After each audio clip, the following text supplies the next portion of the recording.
Shalom Indonesia, salam Nusantara dari Sabang sampai Merauke. Selamat pagi Bapak-bapak, Ibu-ibu, saudara-saudari yang terkasih dalam Tuhan Yesus Kristus.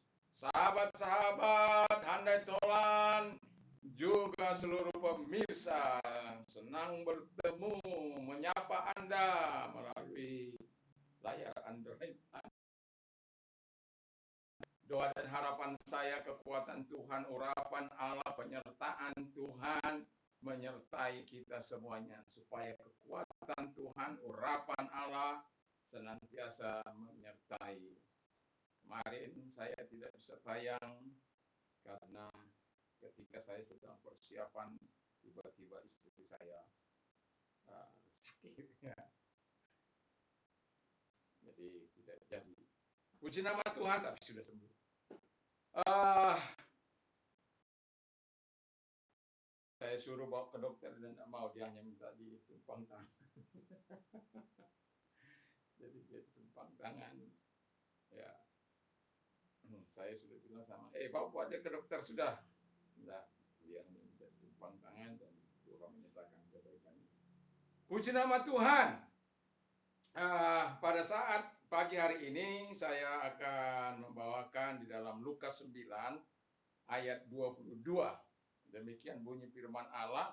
Dan Yesus berkata, anak manusia harus menanggung banyak penderitaan dan ditolak oleh tua-tua, imam-imam kepala dan ahli-ahli Taurat, lalu dibunuh dan dibangkitkan pada hari yang ketiga. Puji nama Tuhan. Jadi kita punya guru yang sangat luar biasa, yang memberikan teladan, yang memberikan contoh untuk kita melakukan sebagaimana yang diharapkan oleh Tuhan. Karena dia terlebih dahulu memberikan teladan, memberikan contoh kepada kita. Willing to pay a high price. Jadi rela membayar harga yang mahal. Jadi kalau kita lihat bagaimana Yesus, ini sebenarnya pembacaan dari ayat 22 sampai 27, tapi hari ini saat pagi ini saya akan membawa ayat 22 ini saja. Jadi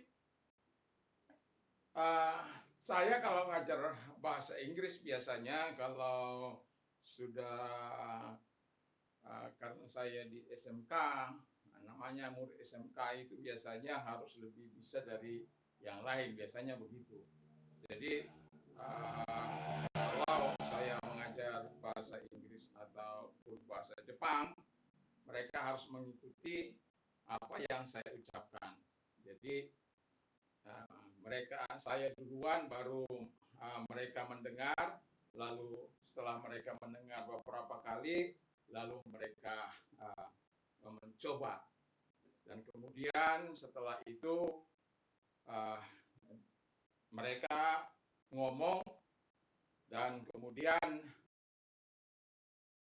dari mereka menerjemahkan apa yang dibicarakan, atau saya bicara, setelah beberapa kali mereka akan menerjemahkannya. Jadi di dalam belajar bahasa, saya katakan kita harus mau meniru, ya, meniru, karena meniru itu penting.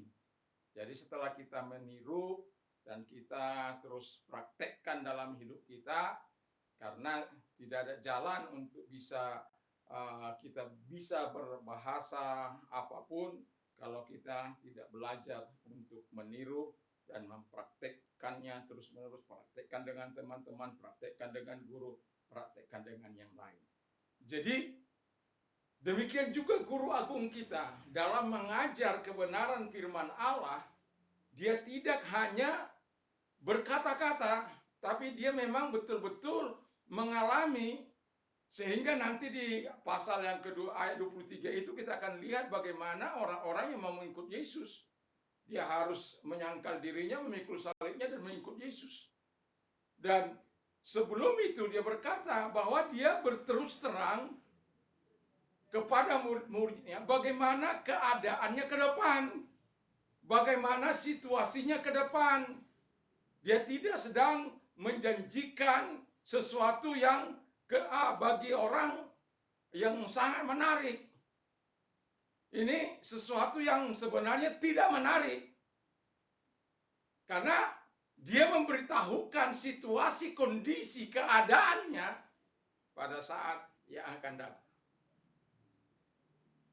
Jadi dia ingin para murid itu betul-betul ketika dia mengikut Yesus atau mengikuti dia betul-betul mengikuti dengan kesadaran yang tinggi bahwa ada harga yang harus dibayar untuk mengikut dia. Sama seperti dia bayar harga untuk datang ke bumi ini, meninggalkan seluruh kemuliaan Allah Bapa di surga sana dan turun ke dalam dunia ini sebagai manusia 100% dan sebagai Allah 100%. Jadi yang pertama dikatakan suffer many things. Jadi menderita dalam banyak hal, ya. Jadi kalau kita sebagai orang yang percaya, kau ikut saya, nanti kamu menderita. Kira-kira begitu. Kira-kira kita mau enggak gitu loh. Saya yakin dan percaya akan banyak orang yang menolak. Ya. Kalau ikut kamu saya menderita, lebih baik saya tidak ikut. Tapi dia bilang bahwa saya akan mengalami banyak penderitaan, banyak kesusahan, dicaci maki, direndahkan, disiksa, dan disalibkan. Begitu luar biasa. Mengalami banyak penderitaan. Lalu murid-muridnya berpikir, saya mau ikut dia terus atau tidak? Saya mau melayani Yesus dengan yang demikian atau tidak? Para murid dipaksa, suka atau tidak suka, untuk memilih.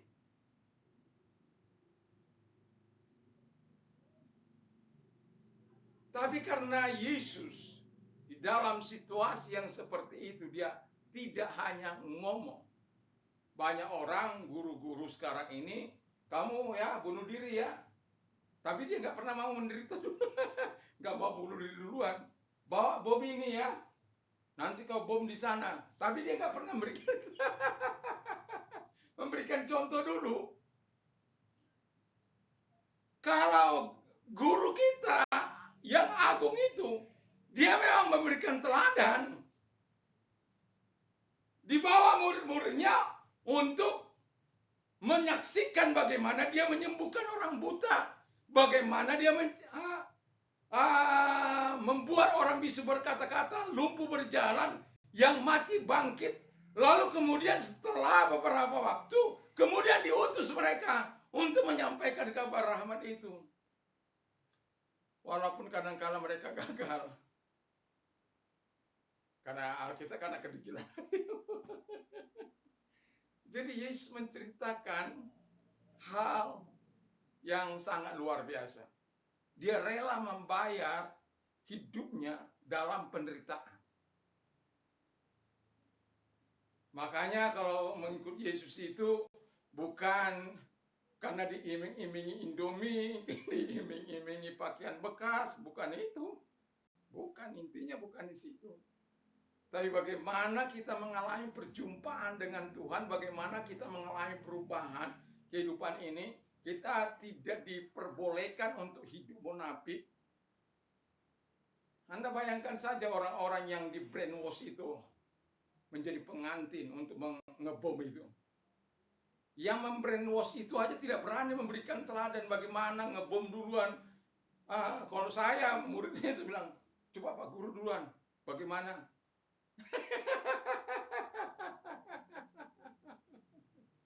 Tapi ya mereka namanya orang-orang yang hanya mementingkan kepentingan sesaat. Kamu mati nggak peduli saya, tapi dengan cara yang tidak baik. Tapi kalau Yesus tidak. Dia rela mati untuk pengikutnya. Yesus rela mati untuk orang yang percaya kepada dia. Yesus rela menderita agar kita tidak menderita. Yesus rela disalibkan agar kita tidak tersalib, yang seharusnya kita tersalib. Lalu kemudian dikatakan yang kedua, ditolak. Ya. Rejected by the elders, chief priests, and scribes. Jadi oleh tua-tua, oleh imam-imam besar, oleh ahli-ahli Taurat, dan oleh orang-orang di sekitarnya, dan banyak lagi yang menolak dia. Aneh, ya. Tapi dia bilang itu, aku akan ditolak. Jadi saya katakan kalau besi berani atau sembrani itu, kalau kita mau memberikan contoh, ya, maka yang satu sifat dia akan berkumpul, ya, yang satu sifat dia akan berkumpul, yang tidak satu sifat dengan besi berani ini maka akan tersisih dengan sendiri. Demikian kita, kalau kita memang satu sifat dengan Allah yang berani membayar harga, maka kita akan melekat pada Tuhan, melekat pada Yesus, karena Tuhan tidak akan biarkan kita sendiri, dan kita juga nggak cari-cari penderitaan kalau terpaksa kita mengalami itu. Tapi Yesus, dia bilang, aku harus mengalami itu. Pastilah kita pernah ditolak, pastilah pernah dicaci maki, pastilah pernah menderita oleh karena nama Tuhan. Tapi kita kan masih tetap terus terpelihara sampai hari ini, terus tetap masih dikasihi Tuhan hingga hari ini. Dan itu penting bagi kita untuk terus mengasihi Tuhan dengan segala keadaan. Dan Yesus telah memberikan teladan yang begitu luar biasa. Lalu kemudian yang ketiga, be killed, dibunuh. Setelah disalib, lalu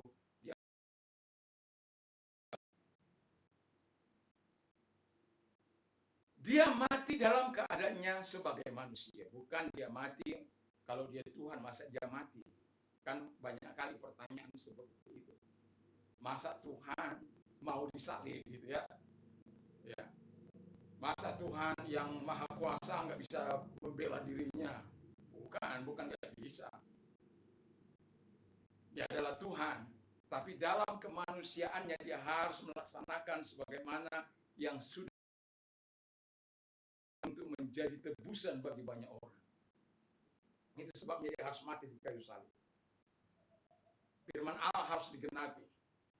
Satu-satunya yang sebelum dia lahir telah dinubuatkan tentang kelahirannya, tentang pelayanannya, tentang kematiannya, tentang kebangkitannya, tentang kenaikannya, nanti tentang kedatangannya kali yang kedua.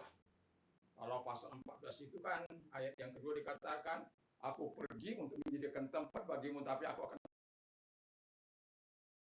aku menjemput orang-orang yang percaya kepada dia. Itu sebabnya dikatakan jangan gelisah hatimu, percayalah kepada Allah dan percayalah kepada Yesus. Jadi di sini kita bisa melihat dia telah memberikan hidupnya sebagai teladan, dan dia rela membayar harga walaupun dia harus menderita, walaupun dia harus ditolak, walaupun dia harus dibunuh. Tetapi inilah yang membedakan, be raised the third day, hari yang ketiga. Seluruh pembawa berita sukacita, kalau boleh dikatakan pembawa berita sukacita bagi seluruh penduduk dunia, dari agama apapun dia, dari aliran apapun dia, seluruh orang yang membawanya mati, ya, dan tidak pernah bangkit lagi. Yesus memang mati, tapi pada hari ketiga dia bangkit. Itu yang membedakan. Hanya di dalam Alkitab yang kita miliki ini, kita tidak pernah mengagung-agungkan manusia. Kita tidak pernah mengagung-agungkan orang-orang sucinya. Bukan, enggak. Yang kita agungkan itu Tuhan, Yesus Kristus, yang sebagai Tuhan dan Juru Selamat kita. Bukan berarti kita tidak menghargai, bukan. Tapi seluruh ketaatan kita, seluruh bagi mereka pun yang hidup melayani Tuhan, mereka sudah, kalau dalam bahasa aslinya, mereka menolak dirinya sendiri. Yang namanya menolak dirinya, deny himself, menolak dirinya sendiri, berarti bagi dia tidak ada. Ini bukan tentang saya, ini bukan tentang kehebatan saya, ini bukan tentang kesalehan saya, ini bukan tentang keluhuran saya, tetapi ini tentang Yesus. Lihat saja para rasul, para nabi, para penginjil, para gembala, para penginjil, para nabi, para guru yang benar-benar hidup dalam Tuhan, maka yang ditinggikan selalu adalah Yesus. Jadi mari kita terus mau dalam kehidupan ini mengikut Yesus. Nanti sore saya akan membawakan bagaimana kita juga harus willing to pay a high price for Jesus. Jadi kita harus membayar harga untuk mengikut Yesus, untuk melayani Tuhan. Karena Tuhan tidak pernah main-main, dan dia tidak menawarkan sesuatu yang duniawi. Tetapi kalau engkau mau melayani saya, ikuti teladan saya. Sama seperti Paulus katakan, sama seperti aku meniru, mengikut Tuhan. Ikutlah juga. Patokan. Siapa patokan kita? Yesus. Siapa patokan para rasul? Yesus. Siapa patokan para murid? Yesus. Siapa patokannya Paulus? Yesus. Siapa patokan kita? Yesus. Kalau itu yang kita lakukan, berarti titik balik kehidupan kita sebenarnya sudah pada yang dikehendaki oleh Tuhan, di mana kita berpusatkan kepada Tuhan, sehingga dalam kehidupan kita bisa terus belajar seperti Tuhan. Kalau Yesus rela membayar harga, sebagaimana dia harus meninggalkan seluruh kemegahan dunia, kemegahan surgawi, datang ke muka bumi ini, datang untuk melayani Anda, datang untuk menolong Anda, datang untuk menyembuhkan Anda, datang untuk menjadi juru selamat bagi Anda. Sudah seharusnya lah kita sebagai orang yang percaya memberikan yang terbaik bagi Tuhan. Nanti sore saya akan menyampaikan bagaimana kita harus rela juga willing to pay a high price for Jesus. Mari kita tunduk kepala dan kita berdoa.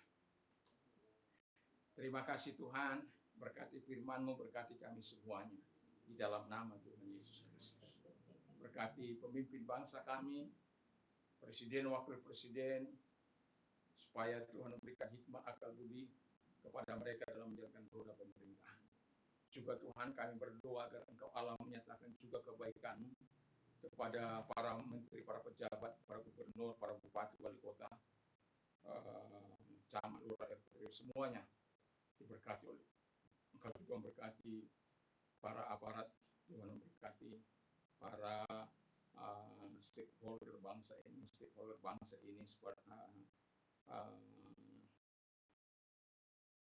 eksekutif, yudikatif, legislatif, Tuhan memberkati, dan juga gereja Tuhan dimanapun ada, khususnya Ars Nasional, diberkati Tuhan, sehingga mereka mampu menyampaikan suara kenabian di tengah-tengah kalau ada ketidakadilan, perlakuan semena-mena, baik dari aparatur negara maupun dari aparat Tuhan. Gereja mampu untuk bersuara, menyatakan suara kenabian.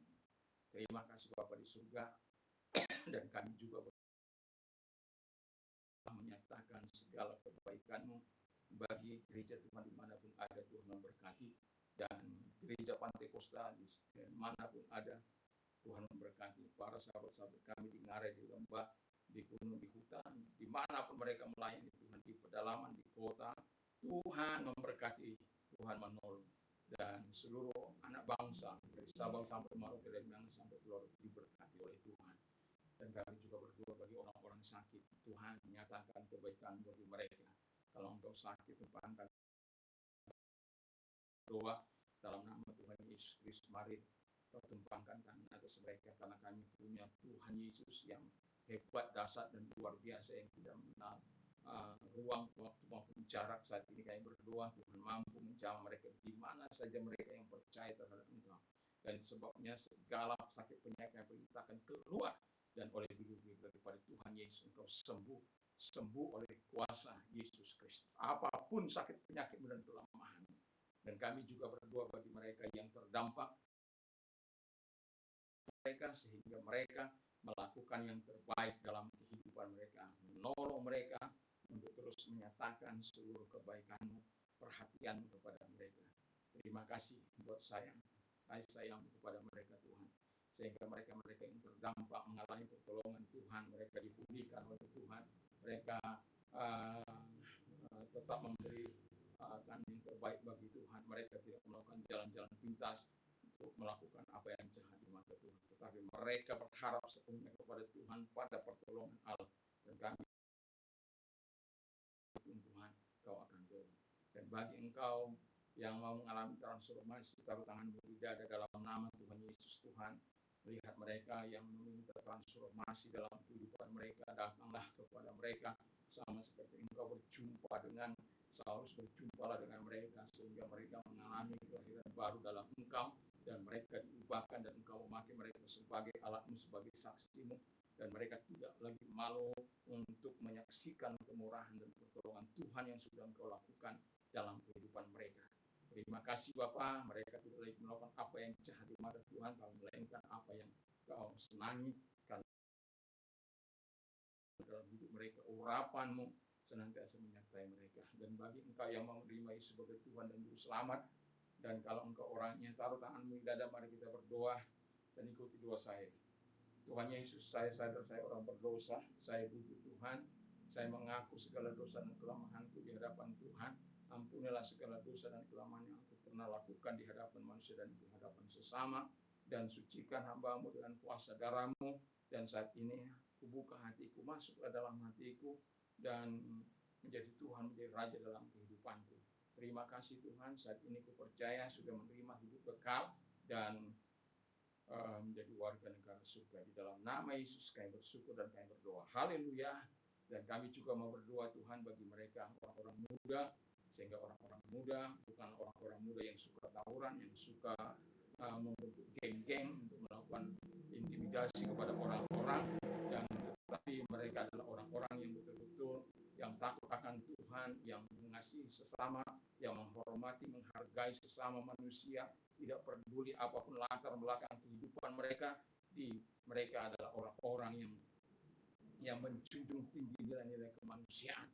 Dan kami berdoa kepada khususnya bagi mereka orang mereka punya impian sebagaimana yang mereka harapkan. Apakah mereka mau bergerak di pemerintahan, apakah mereka mau bergerak di bidang rohani, apakah mereka bergerak di bidang swasta. Tuhan memberkati mereka, Tuhan menolong mereka, sehingga mereka mengerti siapa yang harus dibuat menjadi teladan, sama seperti Engkau memakai Sadrak, Mesak, Abednego, Daniel, Nehemia, Yusuf, Ezra dalam menggerakkan pemerintahan, dan Tuhan memakai mereka. Dan sama seperti Ayub, Abraham, Ishak, dan Yakub, juga Tuhan pakai mereka untuk menjadi sumber berkat di dalam masa mereka hidup. Dan juga orang-orang yang hidup dalam spiritual yang tegas, yang benar, yang punya integritas, sekalipun situasi kondisi pada waktu itu tidak memungkinkan untuk hidup benar-benar di hadapan Tuhan. Tetapi orang-orang ini seperti Samuel, Yeremia, Yesaya, Timotius, dan lain, orang-orang yang betul-betul memilih untuk hidup bersama dengan Tuhan. Dan itulah harapan kami kepada orang-orang muda Indonesia. Dan apabila mereka besok di kemudian hari mereka dipercayakan untuk memegang tongkat estafet kepemimpinan di bangsa ini dibawa kepada kejayaan dan kemajuan yang disertai takut akan Tuhan, dan yang melakukan kebenaran dan keadilan, dan juga yang menghargai setiap orang, menghormati di satu dengan yang lain. Terima kasih. Kami menginginkan orang-orang muda, anak bangsa ini, sebagaimana di zaman dulu mereka tidak bertanya soal agama, tapi mereka betul-betul mau berjuang bagi bangsa ini, menyerahkan harta mereka, darah bangsa ini Bapa di surga. Terbentuknya negara kesatuan Republik Indonesia dan harga mati Bhinneka Tunggal Ika, Pancasila. Tuhan Bapa di surga, Undang-Undang Dasar 1945 yang menjadi pegangan kehidupan kami sebagai anak bangsa. Terima kasih Bapa di surga, terima kasih. Kami bersyukur dalam nama Tuhan Yesus. Kami berdoa, haleluya. Amin. Tuhan memberkati. Mengucapkan bagi kita yang sudah menerima Tuhan sebagai Tuhan dan Juru Selamat, setialah terus kepada Tuhan, dan juga kepada Anda yang menerima kebaikan Tuhan, mari saksikan kemurahan Tuhan. Dan juga saya mau katakan kepada kita supaya kalau kita keluar rumah jangan lupa untuk memakai masker, mencuci tangan dengan sabun atau hand sanitizer, atau memakai menjaga jarak, menjauhi kerumunan, dan kelima mengurangi.